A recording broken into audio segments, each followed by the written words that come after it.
안녕하세요. 나이가 70에 가까운 나이가 되면서 삶의 희노애락을 겪는다고 겪었습니다. 슬픈 날이 있으면 좋은 날도 있듯 어렵고 힘든 날이 있으면 또 순탄한 날도 보내면서 그렇게 지냈죠. 나름 인생의 큰 굴곡을 맛보며 이제는 노년을 편안하게 보낼 수 있을 거라고만 생각했어요. 하지만 그건 저의 크나큰 오산이었습니다. 오히려 늙어서까지 고생시키는 남편으로 인해 자식 보기에도 부끄러운 경험을 하게 되었어요. 참으로 어려운 경험이었지만 많은 분들에게 간접 경험과 교훈이 될 수 있을 것 같아서 용기 내어 글을 적게 되었습니다. 우선 오늘 저의 이야기를 풀어가기 위해서는 이것부터 이야기해야겠네요. 저희 남편에게는 50년 지기 친구가 있습니다. 충주에서 자란 둘은 그 동네에서 자라 각자 결혼까지 하고 자식들도 다 키워냈어요. 하지만 제 남편과 남편의 친구는 너무나도 달랐습니다. 저도 한 동네에서 어렸을 때부터 자랐기 때문에 둘을 잘 알고 있었습니다. 둘은 학창 시절부터 차이가 좀 있었어요. 제 남편의 친구는 학생 때부터 참 성실했습니다. 그래서 고등학교 시절 늘 상위권을 유지하고 있었고 그 덕에 대학교도 서울에 있는 곳으로 좋은 곳을 나왔죠. 그 친구는 대학은 서울에서 나왔지만 서울에서 살다 보니 고향만한 곳이 없다면서 졸업과 동시에 내려왔습니다. 그리고 충주에서 공무원 시험을 보고는 성실하게 일하며 자신의 삶을 꾸려나갔어요. 그 사이에 결혼도 하고 자식도 낳으면서 잘 지냈죠. 반면에 제 남편은 학생 때도 지질이 공부도 안 하면서 놀기는 또 잘 노는 사람이었습니다. 그 사람에게 볼 거라곤 정말 성격 좋은 것 딱 하나밖에 없었어요. 어디 가서도 잘 적응해서 금세 주변 사람들과 잘 지내는 사람이었기 때문에 그런 밝은 면은 장점이었습니다. 하지만 나머지가 모두 꽝이었어요. 공부도 열심히 하지도 않고 성실함도 부족해 늘 선생님들께 혼나고 동네 어르신들께 한 소리 듣는 게 일상이었어요. 이 사람은 대학은 나오지도 않았습니다. 그 시절에 고등학교까지 나온 게 용한 거였어요. 그래서 이후에는 바로 일을 시작하면서 사회인으로 살아가는 듯 했지만 그마저도 그 사람은 직장을 밥 먹듯 바꾸면서 살았죠. 그런 모습들이 한동안은 한심하게만 보였습니다. 하지만 시간이 지날수록 동네의 젊은 사람들이 다 떠나가게 되고 비슷한 또래 사람들이 얼마 남지 않았을 때쯤 제 눈도 한참 잘못되어 그 사람이 멋있어 보이기 시작하더군요. 다른 것 없었습니다. 여전히 그의 삶은 형편없었지만 소극적이고 내성적인 저와는 달리 활발하고 외향적인 모습들이 멋있어 보였어요. 내가 가지지 못한 성격을 가지고 있는 그에게 설레게 되었고 때마침 그 사람도 저를 동네 친구로만 보는 것이 아니게 되면서 연애를 하게 되었어요. 저희는 연애를 할 때부터 참 많이 싸웠습니다. 다른 건 없었어요. 여전히 성실함을 이어가지 못하고 한 직장을 반년도 다니지 않고 그만두는 일이 허다했기 때문에 이것에 대해 잔소리를 하면 듣기 싫어하면서 짜증을 내는 경우가 다반사였어요. 그로 인해 싸움이 늘어가게 되었고 저는 이 사람과 헤어질 결심까지 했었습니다. 야, 박창수, 너 또 일 그만뒀어? 진짜 어떡하려고 그래? 왜 그렇게 책임감이 없어? 아, 또 그러네. 나랑 일이 안 맞는 걸 어떡해. 세상에 나랑 딱 맞는 일이 어디 있다고. 너 이번에도 일 그만두면 나 진짜 너랑 못 만난다고 했지? 너 나랑 결혼해서도 이렇게 살 거야? 나랑 애기 책임 안 질 거냐고. 기다려봐. 일자리 구하고 있으니까 또 금방 어디든 들어갈 거야. 아, 걱정하지 마. 내가 설마 너 굶어 죽일까 봐 그래? 어디? 또 어딜 들어갈 건데? 그래놓고 또 1년도 안 돼서 튀어나올 거. 아, 걱정하지 마. 이번에 진짜 제대로 된 곳으로 들어가서 뼈를 묻어줄 거니까.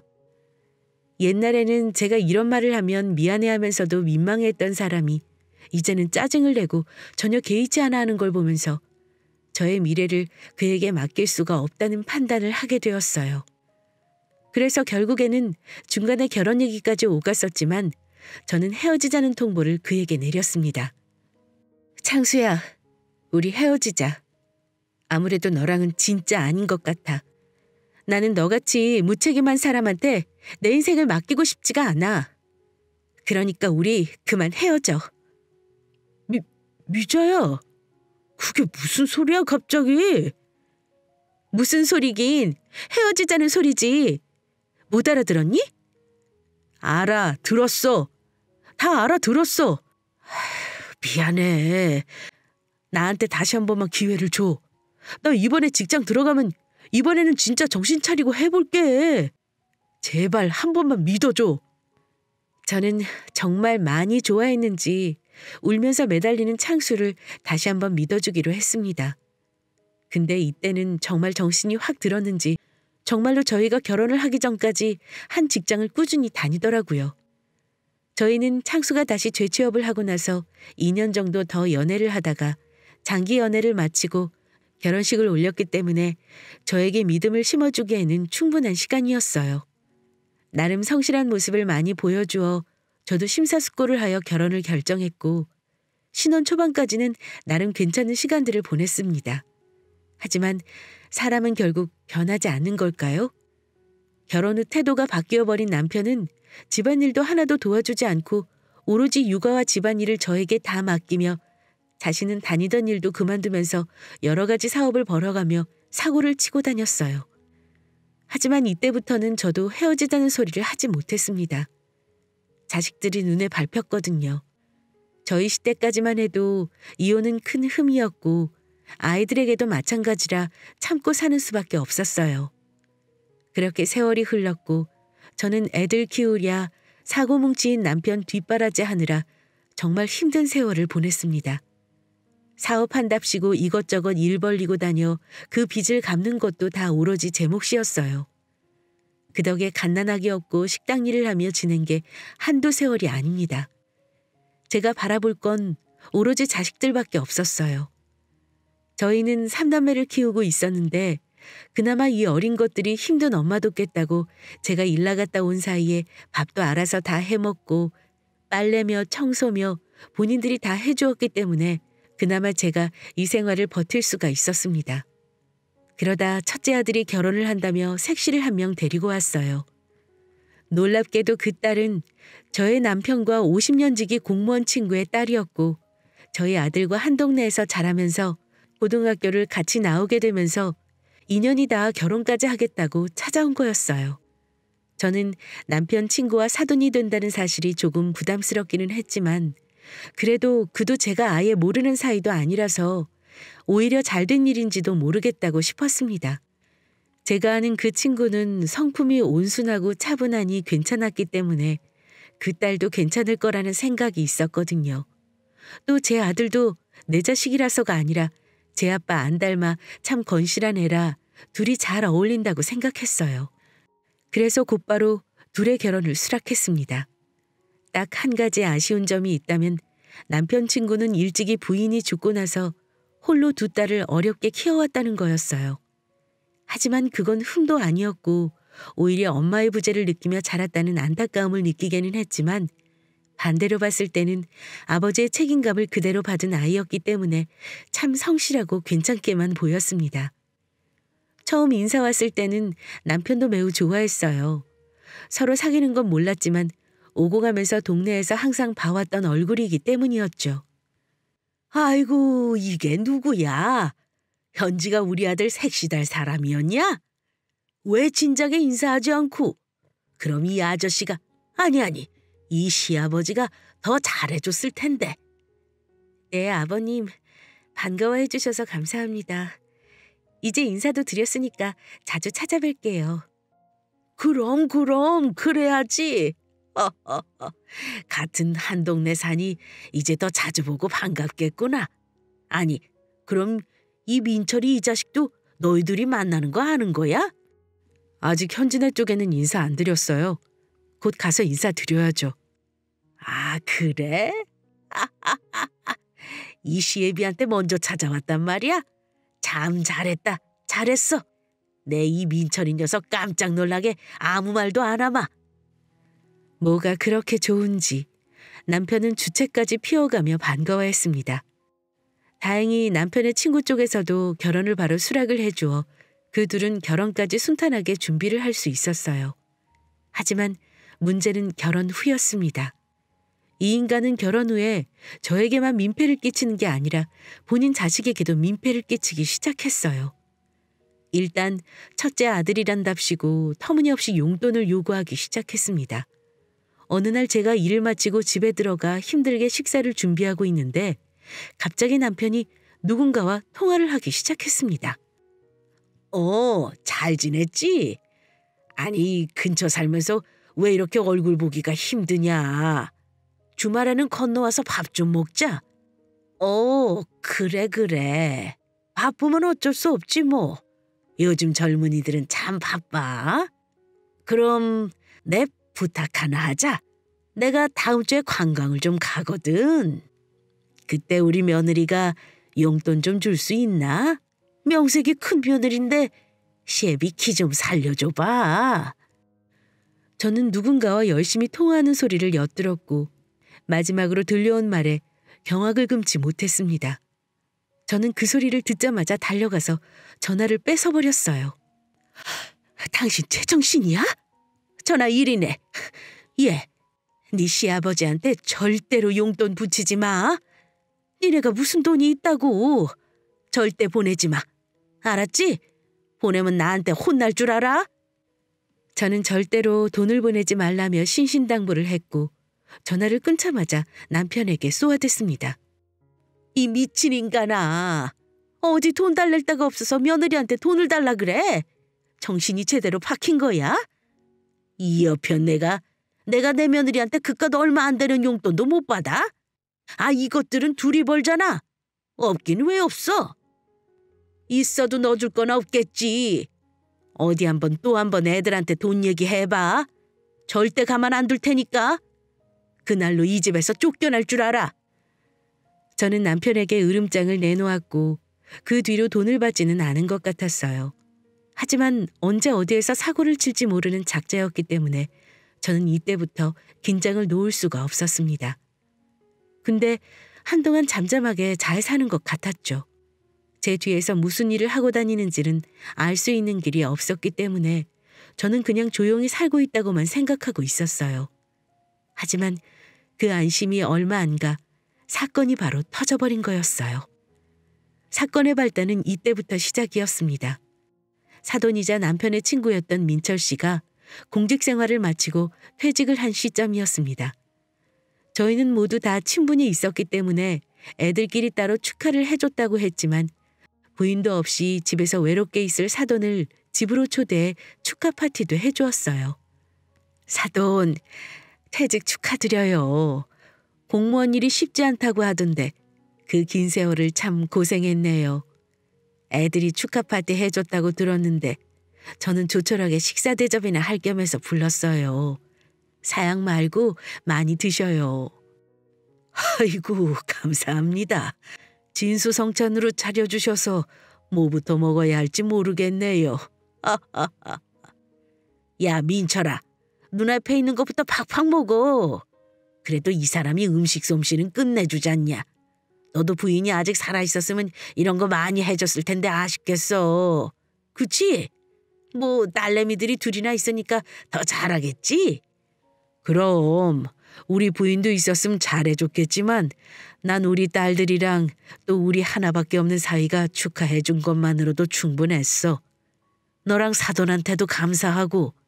그래. 그러면 됐지 뭐. 아니, 그나저나 공무원은 얼마나 나오려나? 나랏돈 받는 사람들인데 많이 나왔겠지? 뭐 그래도 노후 준비할 정도로는 나왔지. 이제 이걸로 나도 좀 편하게 살아볼까 해. 그동안 우리 애들 키운다고 나도 휴직 한번 못하고 퇴직까지 온 거니까. 그래. 잘 생각했다. 그래야지. 저는 남편 친구로서 멀리에서 사돈을 봐왔지만 언제나 매사에 성실한 사람이었기 때문에 노후를 좀 편안하게 살 수 있을 것 같아 뿌듯했습니다. 다행이라고 생각했어요. 하지만 저의 이 모든 생각과 사돈의 노후를 남편은 완전히 망쳐버렸어요. 처음에는 몰랐습니다. 정말 그 누구도 알지 못했어요. 그 뒤로는 한동안은 잠잠했습니다. 여전히 일도 안 하고 제가 밖에서 벌어오는 돈으로 살았던 남편은 늘 밖으로 나돌았기 때문에 저는 집에 일찍 나가 밤늦게 들어와도 어떠한 것도 의심하지 못했어요. 그냥 또 밖에 나가 한량짓하며 돌아다니는구나 싶었죠. 어차피 이 사람은 젊어서 벌어놓은 것도 다 사업한답시고 탕진을 해버렸기 때문에 제가 주는 용돈 말고는 가진 것도 없어 돈으로 사고치지는 못할 거라고 확신을 하고 있었어요. 하지만 그러다가 제대로 뒤통수를 맞게 된 거죠. 남편은 어느 날부터 집에 들어오는 시간이 늦다가 어느 날부터는 외박도 종종 하고 있었습니다. 하지만 저도 이 인간이랑 살면서 그동안 하도 사람 질려버리게 하는 짓들을 많이 봐왔었기 때문에 상관도 안 하고 싶어 하는 대로 냅뒀었어요. 그렇게 1년 정도가 지났을까요? 큰아들에게서 전화가 왔습니다. 그래 무슨 일이야 아들? 엄마, 다른 게 아니라 장인어른이 갑자기 교통사고를 당하셨어요. 무슨 일이 있으셨는지 모르겠는데 술에 취해서 무단횡단하시다가 차에 치였다고 하시더라고요. 지금 입원 중인데 저랑 집사람 둘 다 가볼 수 있는 상황이 아니에요. 안사람 불안해서 미치려고 하는데 엄마가 좀 가주실 수 있어요? 그럼. 아이고 이게 무슨 일이라니. 기다려, 내가 갈게. 네, 엄마 부탁 좀 드려요. 저는 도저히 퇴근이 안 되고 아내는 급한 업무 하나만 끝내놓고 바로 반차 내고 간다고 했으니까 그때까지만 병원에 계셔주세요. 알았어. 너무 걱정하지 마. 엄마가 가볼게. 갑작스럽게 사돈이 사고가 났다는 전화를 받게 되었고 아들 부부 내외가 올 수 없는 상황이라 저에게 사돈을 맡긴다는 전화였어요. 저는 그날 마침 일이 없는 날이었기 때문에 얼른 사돈에게 갔고 다행히도 큰 중상은 아니고 타박상 정도라 며느리에게 바로 전화를 해주고는 며느리가 올 때까지 자리를 지켜주었어요. 어머니, 정말 감사합니다. 어머니 쉬시는 날 저희 아빠 일로 병원까지 오시게 해서 죄송해요. 아니야. 이런 건 당연히 전화해야지. 너는 옆에서 아버지 좀 지켜. 너야말로 일하다가 와서 정신없겠다 얘. 우선 진정제 맞고 주무시는 중이고 타박상 정도라 큰 타격은 없지만 며칠 입원해서 후유증 지켜볼 필요는 있다고 하더라. 그러니까 일단은 네가 병원 지켜. 너희 아빠 식사도 제대로 못하신 모양인데 내 얼른 집에 가서 드실 만한 반찬 좀 만들어 올게. 어머니, 안 그러셔도 돼요. 제가 준비할게요. 아유, 네가 무슨 정신이 있어서. 그냥 옆에서 아버지만 돌봐드려. 감사합니다, 어머니. 하나밖에 없는 아버지의 사고 소식에 며느리는 많이 놀랐는지 얼굴이 완전 상기되어 있는 채로 왔고 저는 안심을 시켜주고는 얼른 가서 사돈이 먹을 만한 영양식을 만들어 가져다 주었습니다. 제가 1년 전에 봤던 사돈의 모습과는 많이 달라져 있었고 살이 완전히 빠져 몰골은 말이 아니었고 술을 얼마나 마신 건지 병실에 누워있는 상태에서도 술 냄새가 심하게 풍겨났어요. 하지만 사돈이 그날 왜 그랬는지는 곧 알게 되었죠. 사돈이 퇴원한 날 며느리에게서 전화가 왔습니다. 어머님, 저희 아빠 잘 퇴원하셨어요. 그동안 계속 저희 아빠 식사 만들어다 주셔서 감사했어요. 아니다 얘. 당연히 해야 할 일 한 거지. 잘 회복하셨다니 다행이다. 네 어머니 덕분이에요. 그래서 말인데요. 이번 주말에 시간 괜찮으세요? 마침 아버님 생신이시라 생일상 차려드리려고요. 아유, 이런 상황에 뭘 식사 대접까지 해.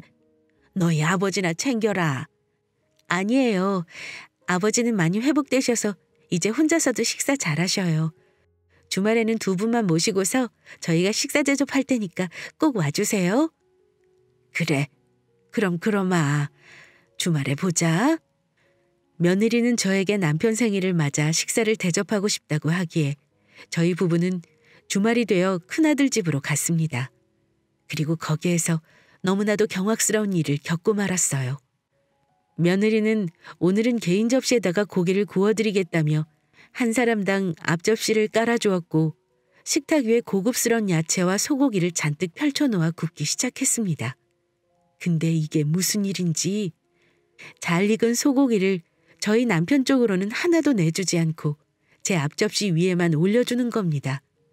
그걸 본 남편이 한 소리를 했어요.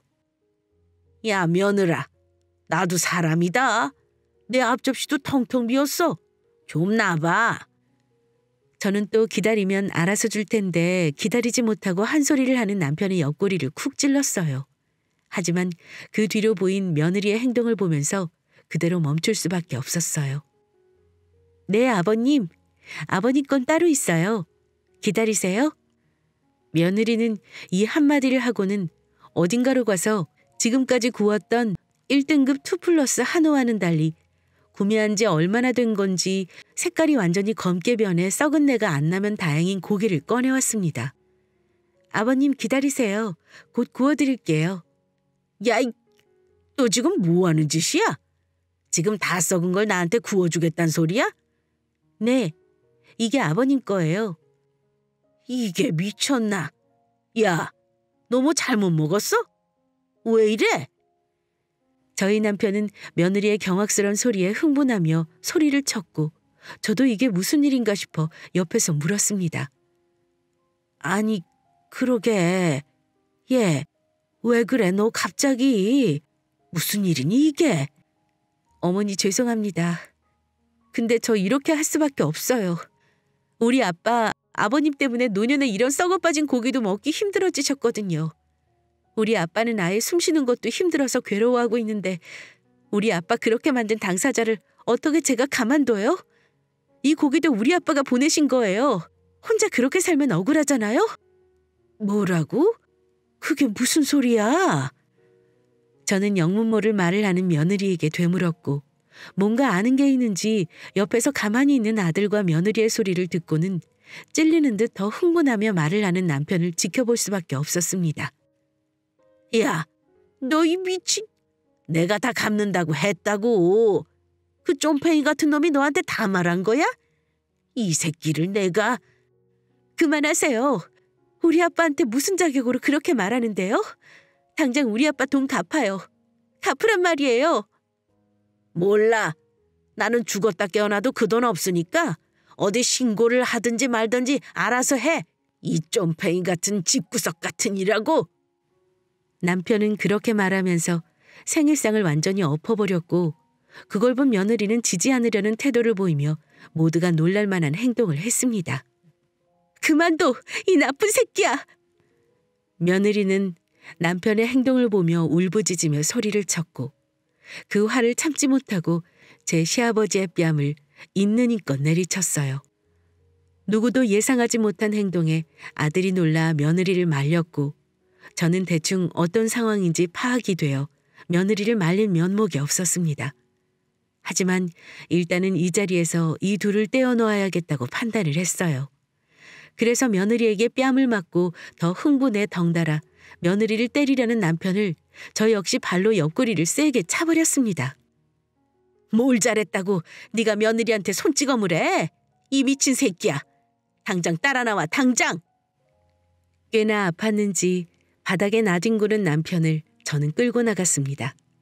하지만 저보다 덩치가 크고 흥분 상태의 남성을 끌고 나가기에는 역부족이었기 때문에 저는 울고 있는 며느리를 진정시키고 있는 아들에게 말해서 집 밖으로 끌고 나왔어요.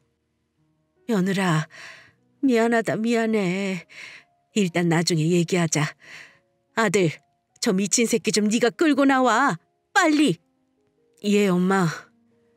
그렇게 문 밖으로 나와서 저는 아직도 아파서 정신을 못 차리고 있는 남편을 한 번 더 발로 정강이를 차주고는 집으로 돌아왔습니다. 남편은 그날 진정 후 다시 며느리 집 앞으로 들어가 문을 세게 두드리며 행패를 부리다 문을 열어주지 않자 사돈 집에까지 찾아간 듯 했습니다. 하지만 거기에서도 제 화를 다 풀지 못하고는 어딘가로 가버린 듯 했어요. 저는 집에서 며느리에게 전화를 걸었습니다. 예, 아까 이야기 다 뭐니? 하나도 빠뜨리지 말고 다 얘기해. 어머니, 죄송합니다. 정말 죄송해요. 어머니한테까지 그러고 싶지 않았는데. 나는 괜찮아. 그러니까 빨리 말해보렴. 그게 1년 전에 아버님이 저희 아빠한테 갑자기 급한 일이 생겼다면서 1억만 빌려달라고 하셨나 보더라고요. 저희 아빠는 처음에는 안 된다고 했다가 저한테 해가 갈까 싶기도 하고 또 오래된 친구니까 믿고 빌려주셨대요. 근데 저한테 알리면 제가 또 걱정할 거 아니까 말하지 말라고 하셨던 거고요. 근데 1년이 지났는데도 아버님이 돈도 갚지도 않고 오히려 없다는 식으로 줄 때까지 기다리는 식으로 말씀하셨나 보더라고요. 그 이후로 저희 아빠가 많이 힘드셨는지 술만 드시다가 사고가 난 거였어요. 근데 어머니, 제가 진짜 더 괴로운 건 우리 아빠가 평생 일해서 받은 거로 아버님이 강원랜드로 가셔서 도박을 다 버리셨다는 거예요. 제가 진짜 믿기지가 않아서 아버님이 그 돈 어디다 쓰셨는지 알아봤었어요. 정말 급한 일이 있었을 수 있으니까요. 근데 저희 아빠 지인 중에 아버님 잘 아시는 분도 있어서 여쭤보니까 강원랜드에 한참 다니면서 도박했다고 하시더라고요. 왜 그 아버님 자주 나가시는 모임 있잖아요. 그 지인분이 그 모임을 잘 아는데 얼마 전부터 도박해서 큰돈 날렸다는 걸 전해 들으셨대요. 어머니, 어떻게 그러실 수가 있어요? 아버님 정말 너무하세요. 우리 아빠 그거 평생 저희 때문에 일하면서 번 소중한 돈이에요. 근데 어떻게 그걸 도박으로... 저는 며느리의 이야기를 들으면서 너무나도 면목이 없어 그저 같이 우는 것 말고는 할 수 있는 일이 없었습니다. 그리고 그 순간 결심했어요. 이제는 이 인간 같지도 않은 새끼에게 끌려다니지 말아야겠다고요. 그래서 그날 이후 어디에서 방황하다 들어왔는지 모르는 남편을 맞이하면서 집으로 발을 남편이 들이자마자 한마디 했어요. 나는 너 같은 새끼랑 더는 못 살아. 이 버러지만도 못한 새끼야. 이혼해. 진작에 너 같은 거랑 갈라섰어야 했는데. 뭐야? 이 여편 내가 미쳤나? 지금 말 다 한 거야? 그래. 나는 너 같은 거랑 절대 못 살아. 그 뒤로 저는 방으로 문을 잠그고 들어갔습니다. 저에게 싸움을 더 걸고 싶어 안달이 난 남편은 한참을 또 문짝을 부술듯이 흔들어대다가 제 풀에 지쳐 넘어갔고 저는 그 다음날 바로 이혼 서류를 준비해 이혼을 했어요. 남편은 저에게 연애 시절 매달렸던 것처럼 매달리기 시작했습니다. 여보, 진짜 또 왜 그래? 미안해. 내가 다 갚을게. 갚는다고. 웃기지 마. 다시 너한테 안 속아. 애들한테도 너랑 이혼한다고 얘기했으니까 그렇게 알아.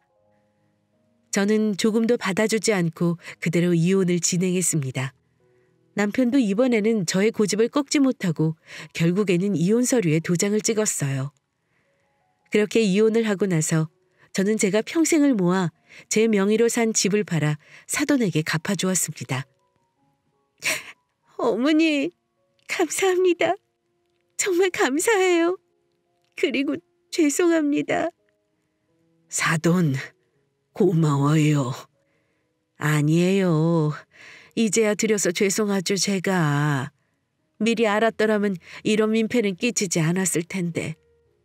어머니, 이제 제가 모실게요. 저희 집에서 같이 사세요. 제가 어머니 평생 책임질게요.